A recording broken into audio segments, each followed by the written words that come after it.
Assalamualaikum warahmatullahi wabarakatuh. Perkenalkan, nama saya Rizky Fitria. Di sini saya akan menceritakan sedikit tentang masa kecil saya yang menyedihkan. Pada suatu hari, tepat pada hari Minggu tahun 2007, saya mengalami peristiwa paling menyedihkan dalam hidup saya. Saat itu, umur saya masih 6 tahun. Peristiwa yang saya alami saat itu sangatlah membekas dan membuat saya trauma jika mengingat kejadian tersebut. Pagi pukul 9 saya berangkat dari rumah bersama ayah saya untuk mengantar bunda saya yang semalam menginap di rumah saya. Ketika perjalanan pergi untuk mengantar bunda ke rumahnya, alhamdulillah semua baik-baik saja dan tidak terjadi apa-apa. Kami bertiga, ayah, saya dan bunda, selamat sampai tujuan. Setelah mengantar bunda dan sampai ke rumahnya, saya dan ayah pun duduk dulu sebelum pulang. Dan tepat pukul 10 pagi, akhirnya saya mengatakan kepada ayah, "Yah, ayo pulang." Dan ayah saya mengiyakannya. Kemudian di pertengahan jalan, sesuatu yang menyedihkan pun terjadi. Aku dan ayah mengalami kecelakaan. Ada anak kecil di jalan yang menyeberang tanpa melihat ke belakang.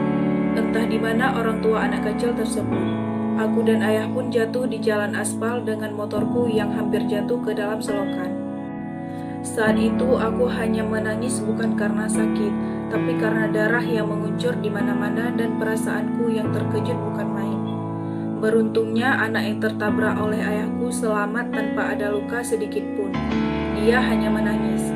Aku melihat orang-orang mulai berkerumun membantu aku dan ayah. Teringat sekali sampai sekarang, jika boleh aku gambarkan, keadaan ayahku mungkin lebih buruk dariku saat itu. Kukunya copot, lututnya robek dan luka-luka lain. Sedangkan aku mengalami luka di bagian dahi, siku, dan dagu. Sedih sekali mengingatnya. Kemudian aku dan ayah diboyong langsung ke rumah sakit.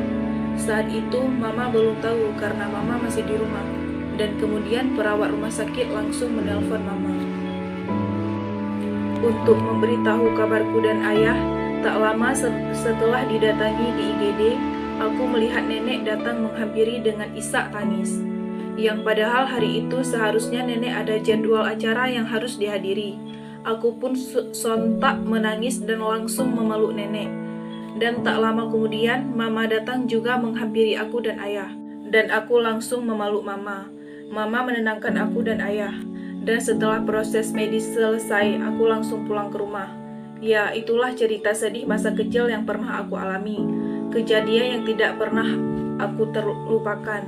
Dan walaupun menyedihkan, saya dapat mengambil hikmah, di mana berhati-hatilah dalam berkendara. Karena akan selalu ada yang menunggu kita pulang ke rumah.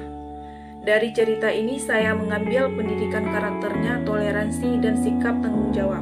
Sekian dari saya. Wassalamualaikum warahmatullahi wabarakatuh.